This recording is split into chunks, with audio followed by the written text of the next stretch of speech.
कौन बनेगा नेता। नगर निगम के चुनाव पास आने वाले थे। पूरे कानपुर शहर में टिकट को लेकर मारामारी शुरू थी, लेकिन सबसे ज्यादा चर्चा में वार्ड नंबर 40 की सीट थी।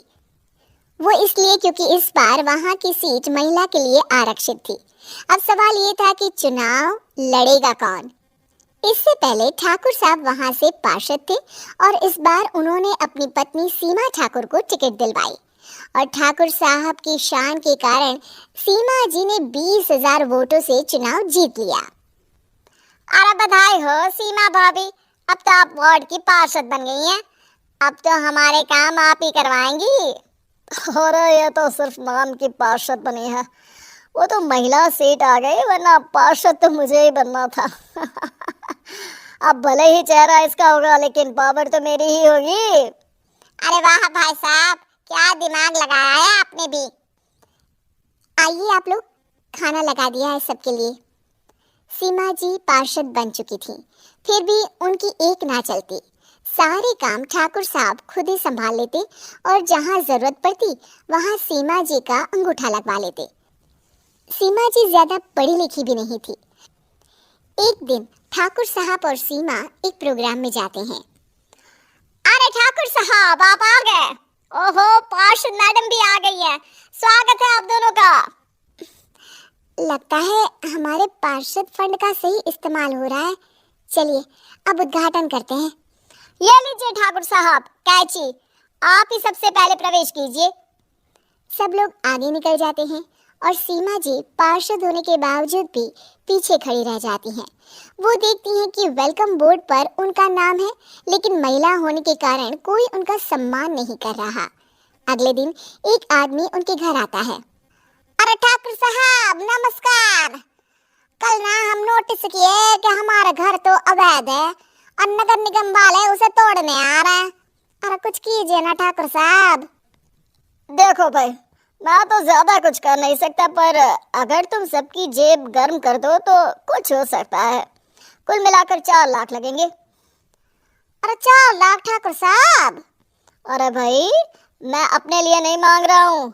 दरोगा है, इंजीनियर बाबू है, बड़े साहब है, सबको देना पड़ता है ना थोड़ा थोड़ा। बोलो है मंजूर? तभी वहां अचानक सीमा जी आ जाती हैं। अरे ये आप क्या कर रहे हैं? पहले इन्हीं लोगों से तो आपने वोट मांगे, अब इनसे ही पैसे ले रहे हो। अरे चुप रहो तुम, तुम्हारा काम है सिर्फ अंगूठा लगाना, तुम वही किया करो। मुझे दूसरे काम तुम मत सिखाओ, समझी? और तुम ना जाओ, अब पैसे लेकर आओ, वरना जेसीबी किसी भी वक्त आती होगी। सब कुछ ऐसे ही चलते रहता है। एक दिन सीमा जी और ठाकुर साहब को एक लोकल मीटिंग में बुलाया जाता है। वहां पर कई और अधिकारी लोग भी मौजूद रहते हैं। अब मैं चाहूंगा कि ठाकुर साहब हमारे बीच 2 शब्द कहें। मेरे प्यारे भाइयों और बहनों, आज मेरा सौभाग्य है कि मैं आप सबकी सेवा दिन रात कर पा रहा हूँ। आपने मेरी पत्नी को भारी मतों से जिताया है, इसलिए मैं आप सभी का शुक्रगुजार हूँ। मैं आप सबसे वादा करता हूँ कि हमेशा की तरह हमारे वार्ड में किसी को कोई तकलीफ नहीं आने दूंगा। सभी लोग तालियां बजाने लगते हैं। अब मैं माननीय पार्षद मैडम को स्टेज पे बुलाना चाहूंगा। अपने नाम को बुलाया सुनकर सीमा जी एकदम चौंक जाती हैं। उन्हें बिल्कुल उम्मीद नहीं थी कि इतनी बड़ी जगह उन्हें मंच पर बुलाया जाएगा। जैसे तैसे वो मंच पर चढ़ती हैं। ऊपर जाते ही सीमा जी को सारी पुरानी बातें याद आ जाती हैं कि किस तरह उनके पति उन्हें कभी भी आगे बढ़ने नहीं देते और उनके नाम से गलत काम करते हैं। वो बोलने लगती हैं, मैं आपके वार्ड की पार्षद सीमा हूँ। आप में से बहुत कम लोग ही मुझे जानते होंगे, क्योंकि इससे पहले मुझे कभी ऐसा मौका ही नहीं मिला। सारे मौके मेरे पार्षद पति यानी आपके ठाकुर साहब ही लेते रहे, लेकिन आज ये मौका मुझे मिला है तो मैं इसे ऐसे ही नहीं जाने दूंगी। मैं आपको ये बताना चाहती हूँ कि आपके ठाकुर साहब मेरे नाम की आड़ में गैर कानूनी काम करते हैं, जिस पर अंगूठों के निशान मेरे होते थे। इसीलिए मैं अपनी गलती मानती हूँ और आज अपने पद से इस्तीफा देती हूँ, ताकि आगे से कोई गलत काम ना हो पाए। अब फैसला आप सबके हाथ में है कि आप हमें क्या सजा देना चाहते हैं।